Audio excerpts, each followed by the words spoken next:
Okay guys, may sisira akong konting idea about sa dumi nitong mga baboy na to. So, pwede po natin pagkakitaan at pwede natin gawing pera yung dumi nila. So, ito sample guys, may order ako ngayong 10 sako.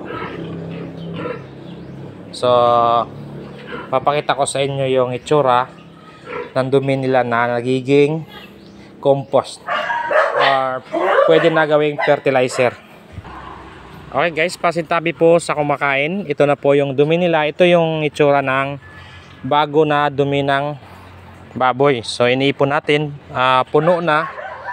Yan, gumawa ako ng compost pit. Yan, medyo puno na. Then ito na po yung itsura after 6 months pataas. So nagiging compost na po siya. So pwede na to gawing fertilizer sa mga tanim. So ang nag-order po nito, gawin niyang pataba sa kanyang bagong taniman ng langka. So nag-order siya ng 10 sako. So yan na yun guys. Yun, pagkatapos nito, itatransfer ko na yan dito. So aantayin ng 6 months mahigit, then magiging ganto na. So yun, ililipat natin. So yung bago doon na naman. So walang kamoy-amoy po yung babuyan natin guys, dahil sa ating strategy sa kanilang dumi para hindi mangamoy at mapapakinabangan pa rin. So mapagkakakitaan pa rin. So ito na po yun yan. So kasalukuyang naglalagay tayo sa sako ngayon. So papakita ko sa inyo kung gaano kadami sa sako na nakalagay. So ito na yun guys. 10 sako na ito. So ito na yung gaano kadami yung sa isang sako. Yan, bali na 10 sako po yan. So malaking tulong guys. Bukod sa walang amoy yung babuyan ninyo, at the same time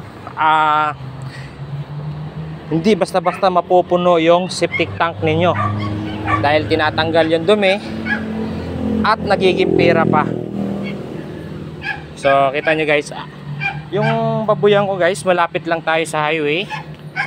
So papakita ko sa inyo yung highway. Yan,